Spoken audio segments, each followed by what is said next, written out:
This is from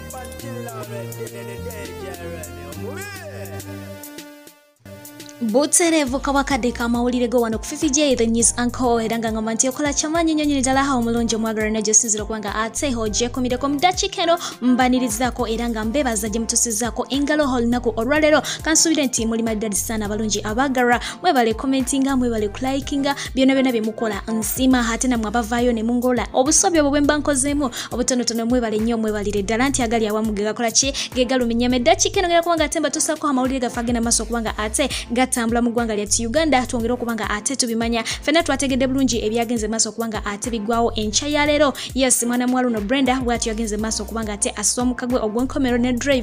naye bw'atyo yagenze maaso okubanga ate assa omukagwe ogw'enkomero wabula ate omukulu amanyiddwa nga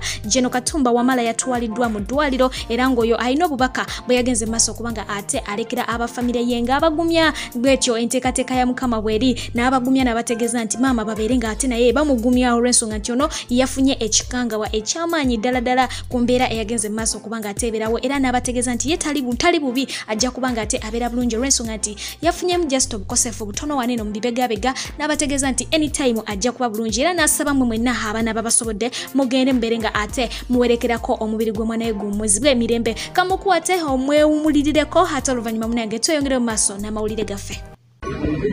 All my children, I will be fine. I will survive. You have lost Brenda. That's God's plan. She had nothing, she did nothing to this world, but the bad guys have lied. And God has given me a second chance. Amen, Daddy. I'll pull through. Don't worry, I don't have bad injuries, only the arms, but I'll be fine.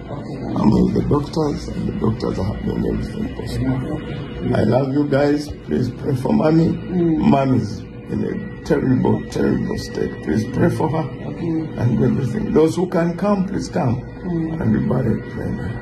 Bye.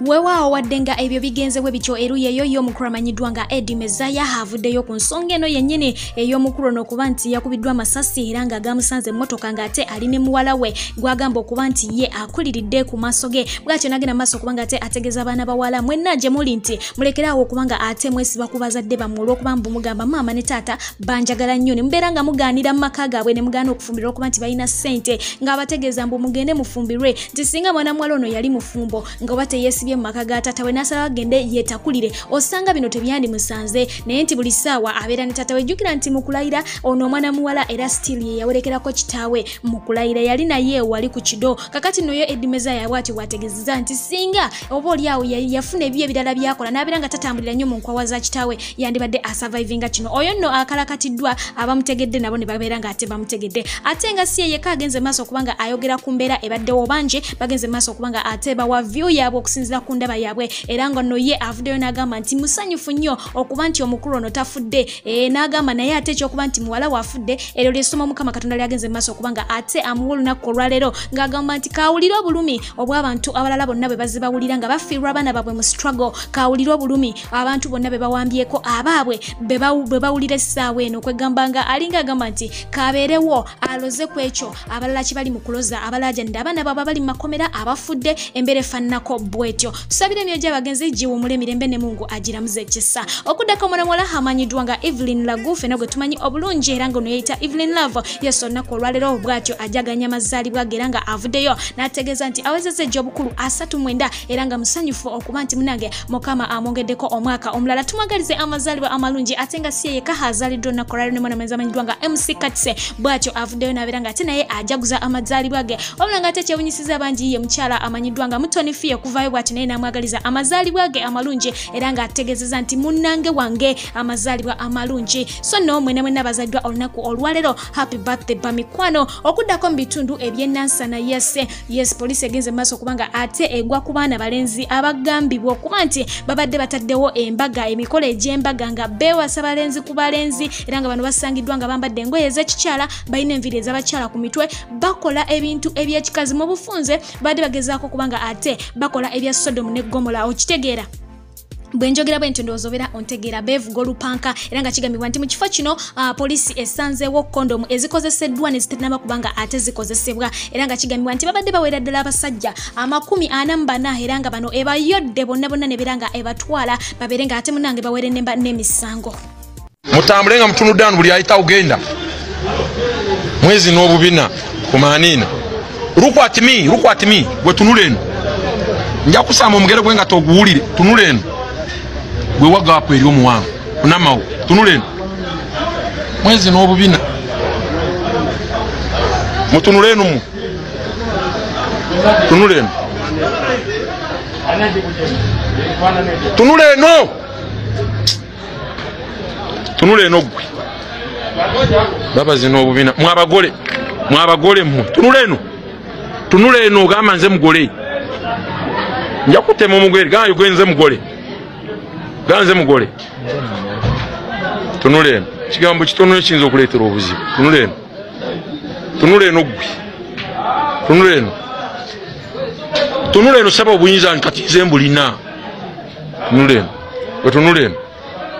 tunula eno gwe otunulira ebintu engeri gye bifaananamu n'owuliranga n'amaziga gakuyitamu abavubuka abato abalungi okudda mu bintu ebifaananako bwe bityo mukama atusaasire nnyo nnyini ddala okuddako ku mwana mulenzi amanyiddwa nga Daddy Andray fena gwe tumanyi obulungi kakensa mu kuwandika ennyimba ate nga mu kiseera kye kimu nakinku mu kubanga ate aziproducinga yes waliwo omukulu avuddeyo awo n'atutegeeza nti ono oba n'agenda mu maaso okubanga amulumiriza nga bw'ali omulogo era n'ategeeza nti Daddy Andray talina luyimba lw'owulira nga hiti lwafulumya nga tasoose kubanga ate munange akubirako omulogo we nategeeza nti omulogo wa Daddy Andray oba omusawo omuganda wa Daddy Andray era ali mu bitundu by'e Nansana era nategeeza nti ono buli kiro saawa 6 asooka okubira ku mulogo ye essimu n'alyoka amugamba ebyokkola nti n'alyoka agenda maaso kubanga ate akwata kugita mu bufunze Daddy Andray bali mulangira okuba nti agenda ku basawo abaganda ensonga lwaki ali kino kyali olunaku olwaleero era ng'oyo amulumiriza agambye nti essaawa yonna ajja kubanga atuwa ebifaananyi bye nga afuluma mu ssabo e Nansana embeera yo bwetyo bweri abantu bagezako kubanga ate securing their future naye nga ye mwana muwala amanyiddwa nga Bad Black Masolo Queen fena gwe tumanyi obulungi nti embaga eyengedde anytime from now kaboom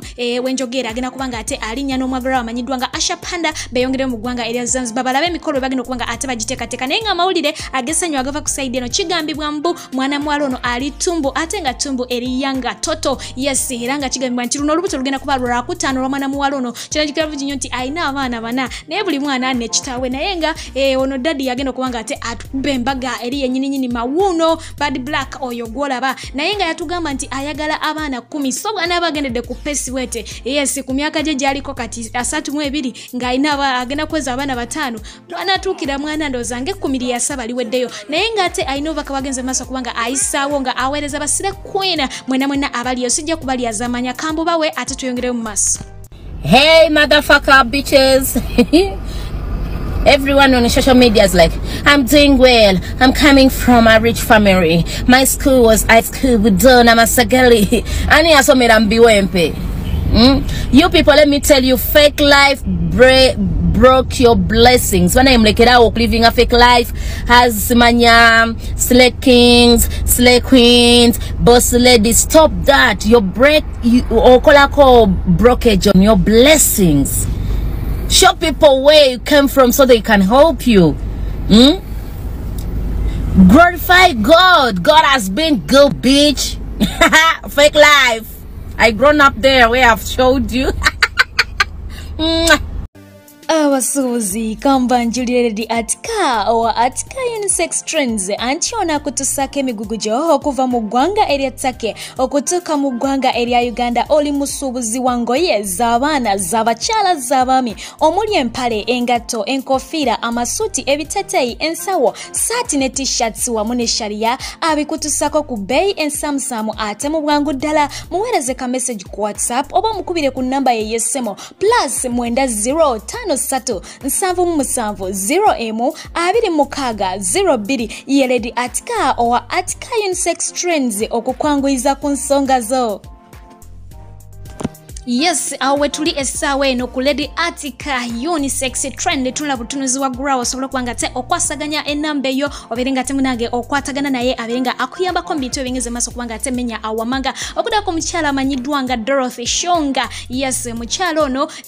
akayimba bawe ke yamuweereza recently ex-back yamuweereza kandi banga kamutuse akayimba ko yakamuweereza nga alina omulangira suna kamutuse bulungi nyinyi ddala era nga tubadde tuli awo n'avaayo na captioninga evening greetings from the king of the Shonga Empire, Mr. Shonga. Bwati tegezeza nga ataddewo n'ekifaananyi kya ex-husband gwe baali bakadifosinga naye omwaka ogukoze ki oguwedde. Ababiri bano omukwano gwandibanga ate kugenda kuddamu gutuukire bupya kasookedde baawukana gwe mulundi ogusookedde ddala omukyalo n'okuva ate naposting ekifaananyi kya bba. Omuganda yagenda n'agamba nti amazzi gakulukutya gye gaali gakoze ki gye gaali gakulukutidde so nno katubasabire tulabe nti oba ensonga ezo banadamu ne babanga bazikwasaganya bupya okusinziira ku mbeera nga boogiraba. Naye ng'okuddako ku sayidi ya mwana mulenzi amanyiddwa nga Henry n'omwagala we amanyiddwa nga Prima Kadashi ono nno omwana mulenzi yavuddeyo n'abeera nga ate asirisa abo bonna abagenda mu maaso okubanga munange bakola samwasamwa ku nsonga ze ne mwana muwala amanyiddwa nga Prima Kadashi nga baboogerera nga bamugamba nga Prima wali omukulu yabategeezezza nti ali very comfortable ne mwana muwala ono talina buzibu bwonna amuyisa bulungi awulira emirembe miyitirivu ddala oba emyaka mingi gy'alina okumusinga ye tafaayo ali very very okay afuna omukwano ogumala okuva eri mwana muwala ono era n'abategeeza nti mwe ba it will end in tears ebyo temubisuubira olw'ensonga nti awulira tatayagala na buwala buto olw'ensonga bukozinga headache ne stress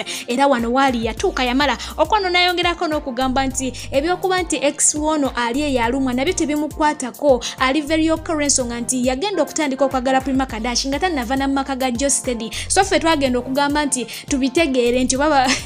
nga bo ensonga za sompyo madwasi kuswampata babikwasaganya dda mbunga Prima akyali ne wani ne wa Jostedi so no ebyo nabyo biri luyi eyo kansubire nti gwe kikwatako ensonga eyo ogiwulidde bulungi nnyo nnyini ddala okuddako kubagalwa bafeewo okuli mwana muwala amanyiddwa nga Fiona Ferguson. Yes, ono nno nga kati mukyala awedde emirimu ow'amana mulenzi amanyiddwa nga Canary Tugume.